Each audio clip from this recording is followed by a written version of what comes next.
అందరికీ నా నమస్కారాలండి. అండ్ మనం ఇప్పుడు సోషల్ వెల్ఫేర్కి సంబంధించిన and principal DCO caretaker సంబంధించిన ప్రొఫిషియన్సీ టెస్ట్లు అనేవి చూస్తున్నాం. సో చూడండి, he knew the answer immediately అన్నాడు. అండ్ దాంట్లో first part of the sentence ఏంటని చెప్పారు. అండ్ చిన్న విన్నపం ఏంటంటే, మీకు కనుక ఈ వీడియో నచ్చినట్లయితే దయచేసి షేర్ చేయండి అండ్ కామెంట్ చేయలేకపోతే లైక్ చేయండి. And thank you and subscribe చేసుకోండి. సో ఈ విధంగా ఇచ్చినప్పుడు అండ్ ముందు ఫస్ట్ మనం ఏం చూడాలంటే ఏ టెన్స్లో ఉంది చూడండి. ప్రజెంట్ టెన్స్కి ఫ్యూచర్ టెన్స్కి పడుతుంది, కానీ అండ్ పాస్ట్ టెన్స్కి అండ్ ప్రజెంట్కి ఆ ఫ్యూచర్కి అట్లా పడదు. పాస్ట్ టెన్స్లో ఏదైనా ఉంటే ఖచ్చితంగా అది కూడా పాస్ట్ టెన్స్లో ఉండి తీరాలి. So he knew the answer immediately అనే దానికి అండ్ ఇక్కడ చూస్తే సింపుల్ ప్రజెంట్ టెన్స్ ఉంది, ఇక్కడ ప్రజెంట్ పర్ఫెక్ట్ ఉంది, ఇక్కడ వచ్చేసి పాస్ట్ కంటిన్యూస్ ఉంది. సో ముఖ్యంగా ఒక విషయం మనం గమనించాల్సిన విషయం ఏంటంటే, సీయింగ్ అనే పదం అనేది ఉండదు. ఓకే, జస్ట్ సి మాత్రమే. సీయింగ్ అనేది V4 అనేది సికి ఉండదు. సో ఆ విధంగా చూసుకుంటే అండ్ మనకి ఆప్ట్ అయ్యేది when John saw the question. ఇదేమో సింపుల్ ప్రజెంట్, ఇది సింపుల్ పాస్ట్ కాబట్టి మనం ఎన్నుకున్నాం, చూస్ చేసుకున్నాం. ఇది ప్రజెంట్ పర్ఫెక్ట్, ఇది పాస్ట్ కంటిన్యూస్ అనమాట. And next, according to the weather forecast dash appropriate continuation రాయమన్నారు. సో వెదర్ ఫోర్కాస్ట్ ప్రకారం, వాతావరణ సూచన ప్రకారం ఈ ట్రైన్ టుమారో అనేది అసలు చాలా తప్పు, గ్రామటికల్లీ మిస్టేక్ అనమాట. ఇట్ విల్ రెయిన్ టుమారో అని ఉండాలి, లేదా ఇట్ రెయిన్స్ అనైనా ఉండాలి అట్లీస్ట్. ఇట్స్ రైనింగ్ టుమారో తప్పు. ఎందుకని? అండ్ భవిష్యత్తులో చెప్పేది ఫ్యూచర్ టెన్స్లో ఉండాలి. It is going to rain tomorrow, it is rain అనేది అసలు లేదు. ఇంగ్లీష్ భాషలోనే ఈ పదప్రయోగం లేదు. It is going to rain tomorrow అనేది కరెక్ట్. ఎందుకని అంటే it is going to rain tomorrow అనేది ఇట్ డినోట్స్ ఫ్యూచర్ టెన్స్, అందుకని ఇది కరెక్ట్ అనమాట. Next, why do people keep diaries? Diaries ఎందుకు పెట్టుకుంటారంటే to keep a record of they daily activities అనమాట. రోజు ఏం జరిగిందనేది రాసుకోవడానికి డైరీని వాడతారు. ఏ good and effective diary entry should include. Effective diary అనేది ఏవి కలిగి ఉండాలి అంటే రోజు ఉండాలి, ఏ రోజు, ఆ తారీఖు ఉండాలి, అండ్ టైం ఏ టైంలో రాస్తున్నా అనేది ఉండాలన్నమాట. Next, passive form of given tense. I told them an interesting story. ఇక్కడ చూసుకుంటే simple I told an interesting story తీసుకోవచ్చు. అప్పుడు తీసుకుంటే an interesting story was told by me to them, లేదా an interesting story was told to them సరిపోతుంది. By me అనేది రావాల్సిన అవసరం లేదు. ఓకే, ఎందుకంటే మనకు అర్థమవుతుంది అక్కడ, అందుకని ఆ యొక్క రిడెండెన్సీ అనేది ఉండకుండా అన్ interesting story was told to them అనేది సరిపోతుంది. ఓకేనా? అన్ interesting story was told to them, ఈ ఐ అనేది తప్పించేస్తారు, బై మీ అనేది. Next, select the option which is alphabetical order ఇస్తున్నారు. ఆల్ఫాబెటికల్ ఆర్డర్ అనేది చాలా సింపుల్ అయింది. అండ్ మనం ఏంటంటే వరుసగా చూసుకుంటూ ఉండాలి. ఒక్కో లెటర్ ఫస్ట్ లెటర్ని చూసుకోవాలి, సమానమైనప్పుడు సెకండ్ లెటర్ని చూసుకోవాలి, అది కూడా ఇక్కడ సమానం. తర్వాత ఈ ఉంది, ఇక్కడ ఈ ఉంది, ఇక్కడ ఉంది, ఐ ఉంది. ఈ ముందు కాబట్టి అండ్ ఐది ఫోర్త్ ఇది అని కన్ఫర్మ్ చేసేస్తాం. ఇప్పుడు ఈలో ఈ కూడా సమానమైంది కాబట్టి ఏ తీసుకుంటాం, ఏటి అక్కడ ఎండ్ అయిపోయింది కాబట్టి ఫస్ట్ ఇది, ఈఆర్ ఉంది కాబట్టి తర్వాత ఇది, స్వీట్ ఇది. ఇట్లా ఇది కూడా ఆల్ఫాబెటికల్ ఆర్డర్కి సంబంధించిందే. అండ్ ఫర్దర్కి వెళ్ళిపోదాం. మ్యాగ్నమ్ ఓపస్ అంటే గ్రేట్ వర్క్ అని అర్థం అండి. ఇది మన టెక్స్ట్ బుక్లో 10th క్లాస్ టెక్స్ట్ బుక్లో మాయాబజార్ అనే పాఠంలో ఉంది. మ్యాగ్నమ్ ఓపస్, మాయాబజార్ అనేది ఒక మ్యాగ్నమ్ ఓపస్, గ్రేట్ వర్క్ అనేది ఉంటుంది. ఆ తర్వాత విస్ అంటే ఆపోజిట్ అని, ముఖాముఖి అని అర్థం. దీని అర్థం డిఫాక్టో అంటే ఇన్ఫాక్ట్, నిజానికి అని అర్థం. డిఫాక్టో అంటే నిజానికి. అండ్ కలకేషన్ అంటే ఏంటంటే అవి ఒకే జతగా వెళ్తాయి అన్నమాట ఆ పదాలు అనేవి. Of and go together. Okay, make an appointment లేదా సంథింగ్. ఇట్లా ఏంటంటే కొన్ని పదాలు వాటి వరకే పరిమితం అవుతాయి, సో అవి కలిసి వెళ్తాయి. ఆ విధంగా మనం యాక్చువల్గా గత ఈ యొక్క పేపర్స్లో మనం చూస్తూనే ఉన్నాం. అండ్ ఖచ్చితంగా ఆ పదం అనేది పడాలి అనేసి చెప్పడం జరిగింది. అవి కలొకేషన్స్ అనమాట. అండ్ ఎప్పుడు కూడా ఆ పదాలు కలిసి వెళ్తుంటే అలాంటి వాటిని కలొకేషన్స్ అంటారు. Priya says that she is learning dance. So Priya says అనేది సింపుల్ ప్రెజెంట్ టెన్స్లో ఉంది కాబట్టి అండ్ మనకి టెన్స్ అనేది లోపల ఇది మారదు. And reported speech. Priya says I'm learning dance. Priya says that she, yam కాస్త ఈజీగా మారుతుంది, షీగా మారుతుంది కాబట్టి షీ ఈజ్ లెర్నింగ్ డ్యాన్స్. ఇక్కడ చూడండి, ఇక్కడ సేస్ ఉంటే సెడ్ ఇలా వచ్చింది, సెడ్ వచ్చింది, సో ఇది నాట్ ఎలిజిబుల్. ప్రియా టెల్స్ కాదు, సేస్ అని ఇచ్చేసాడు కాబట్టి సేస్ అంటే చెప్పిందండి. ఓకే, టెల్స్ వాడొచ్చు కానీ but it's not opt. Priya learn silent dance కూడా కరెక్ట్ కాదు. ఎందుకని? ఇక్కడ చూడండి, ఇక్కడ హెల్పింగ్ వెర్బ్ ఉంది, కంటిన్యూస్ టెన్స్లో ఉంది, ఇక్కడ సింపుల్ ప్రెజెంట్ టెన్స్లో ఉంది.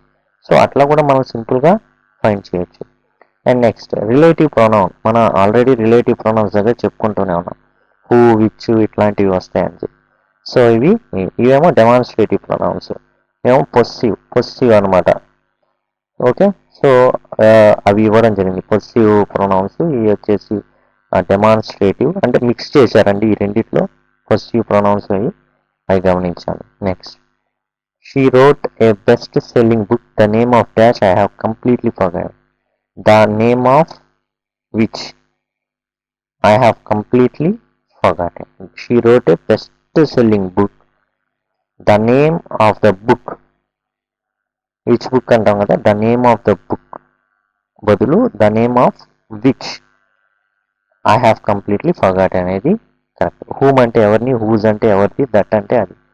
సో విచ్ అంటే ఏదైతే, ఆ బుక్ ఏదైతే ఆ పేరు మర్చిపోయాను అనేసి విచ్ అనేది కరెక్ట్ అనమాట. Next, the form of government ruled by elders, gerontocracy. Gerontocracy అంటే వృద్ధులచే ఏలబడే గవర్నమెంట్ అనమాట. గైనోక్రసీ అంటే ఆడవాళ్ళు ద్వారా పరిపాలించబడుతుంది అనమాట ప్రభుత్వం.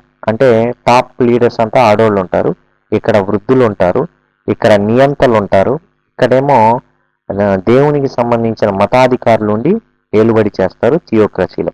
అరిస్టోక్రసీలో నియంతలు పరిపాలిస్తారు, జెరంటోక్రసీలో వృద్ధులు పరిపాలిస్తారు, గైనోక్రసీలో ఆడవాళ్ళు పరిపాలిస్తారు. సో ఓటాలజిస్ట్ అనే వ్యక్తి దేంట్లో స్పెషలిస్ట్ అంటే ఇయర్స్. ఇతని యొక్క పని అంటే స్పెషాలిటీ ఏంటంటే ఇయర్ అనేది ఎలా పనిచేస్తుంది, దాని అంతర్నిర్మాణం ఏంటి, భాగాలేంటి, అండ్ దానికి వచ్చే జబ్బులు ఏంటి అనేది దాని మీద మాత్రమే, ఇయర్స్ చెవుల మీద మాత్రమే మొత్తం చదువుతారు దానికి సంబంధించి, అండ్ దానికి సంబంధించి స్పెషలిస్ట్ డాక్టర్ అవుతారు. And next, my friends turned up unexpectedly. Turned up అంటే రావడం అండి. అంటే my friends turned up unexpectedly అంటే ఓ పని ఉంది, వెళ్ళబోతున్నాక ఫ్రెండ్స్ వచ్చారు, దాన్ని ఆ సందర్భంలో వాడతారనమాట. My friends turned up unexpectedly, అనుకోకుండా మా ఫ్రెండ్స్ వచ్చారు అంటారు, అరైవ్డ్ అనమాట. రిఫ్యూజ్డ్ అంటే తెలుసు, కాదని చెప్పడం. రిటర్న్ అంటే రావడం, అంటే వెళ్ళి తిరిగి రావడం. స్లెప్ట్ అంటే నిద్రపోవడం. I can't dash any animal suffering, నేను ఇంకా భరించలేను అని అర్థం. Bear, I cannot bear, B A R అనమాట. ఈ బేర్ అంటే ఖాళీ, కానీ బీర్ తెలుసు, బేర్ అనేది అండ్ మనకి కంపెనీ పేరు కూడా ఉందన్నమాట. సో అది, అండ్ బేర్ అనేది యాంటీ ఇన్ఫ్లమేటరీ డ్రగ్కి సంబంధించి కూడా ఉంది. సో ఈ విధంగా బేర్ అంటే భరించడం ఇది. And next, act early to be successful.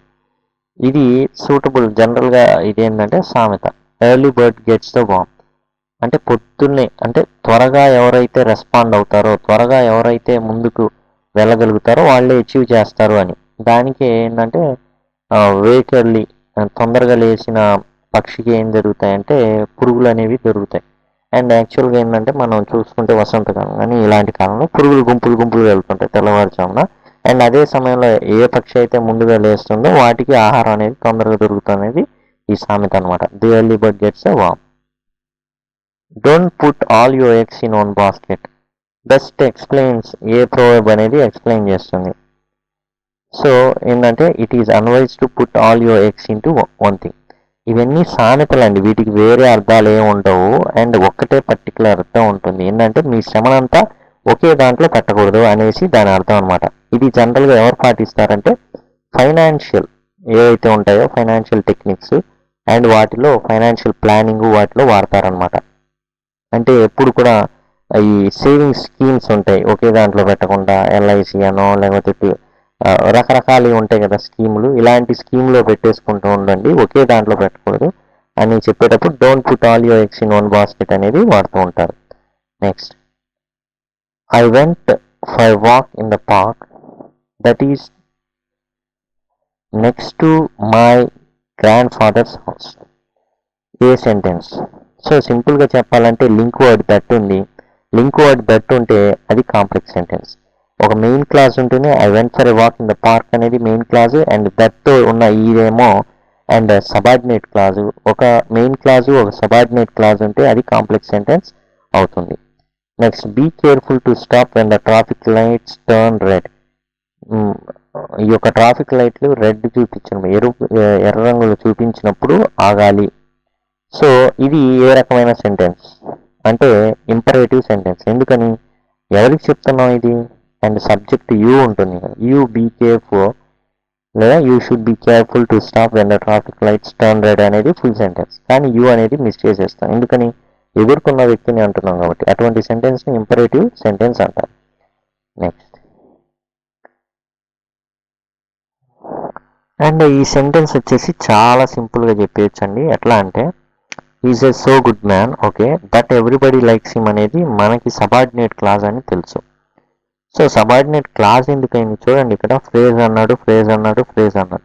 ఫ్రేజ్కి క్లాజ్కి తేడా తెలిస్తే ఈజీగా ఈ బిట్ అనేది పెట్టేసేయచ్చు. ఫ్రేజ్ అనే దానికి సబ్జెక్ట్ అనేది ఉండదండి, కానీ ఎవ్రీబడి అనే సబ్జెక్ట్ ఇక్కడ ఉంది కాబట్టి ఇది ఏమైందంటే క్లాజ్ అయింది. సో ఈ ఫ్రేజ్ తప్పు, ఈ ఫ్రేజ్ తప్పు, ఈ ఫ్రేజ్ తప్పు, యాడ్వర్బ్ క్లాజ్ అనేది కరెక్ట్. సరే, రెండో విధానం చూద్దాం. ఈ సో గుడ్ మ్యాన్, అతను ఎంత మంచివాడంటే, ఎంత మంచివాడంటే ఏమవుతుందండి, ఏ పార్ట్స్ ఆఫ్ స్పీచ్, ఎంత మంచివాడంటే. మంచివాడు అనేది యాడ్జెక్టివ్ సంబంధించింది. యాడ్జెక్టివ్ గురించి ఎక్కువ చేసి చెప్పేది adverb.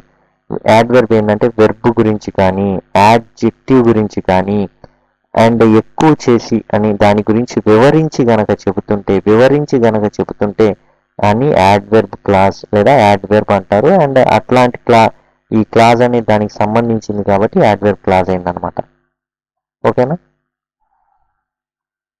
And which of the following sentences does not have a noun clause. So noun clause అనేవి లేనిది ఏంటి, అండ్ మనం and 6th to 10th grammar ఈ చెప్పుకుంటున్నప్పుడు క్లియర్ కట్గా చెప్పేసుకున్నాం. As, when, since. So noun clause అన్నారు, అండ్ నౌన్ క్లాజ్ అనేది ఇక్కడ మనం సింపుల్గా చూసుకుంటే యాజ్, వెన్, సిన్స్ గురించి చెప్పుకున్నప్పుడు యాజ్, వెన్, సిన్స్ వచ్చినప్పుడు మోస్ట్ అది యాడ్వర్బ్ క్లాజ్ అవ్వడానికి పాసిబిలిటీ ఉందని చెప్తున్నాం. సో యాజ్ కనబడింది కాబట్టి దీన్ని యాడ్వర్బ్ క్లాజ్ కిందకి తేల్చేస్తాం. సో ఎప్పుడైతే తేల్చేస్తాం యాడ్వర్బ్ క్లాజ్ అని, నౌన్ క్లాజ్ కానీ ఇదే కదా యాడ్వర్బ్ క్లాజ్. సో ఆ విధంగా మనం అండ్ తక్కువ టైంలోనే వీటిని చాలా గుర్తించడానికి మనం వీలు చేసుకోవాలి. And most noun clause, adverb clause, adjective clause గత ప్రశ్నాపత్రాల్లో మోడల్స్లో చాలాసార్లు చెప్పుకున్నాం. As well as and 6th to 10th deal చేసేటప్పుడు కూడా క్లియర్ కట్గా చెప్పుకున్నాం.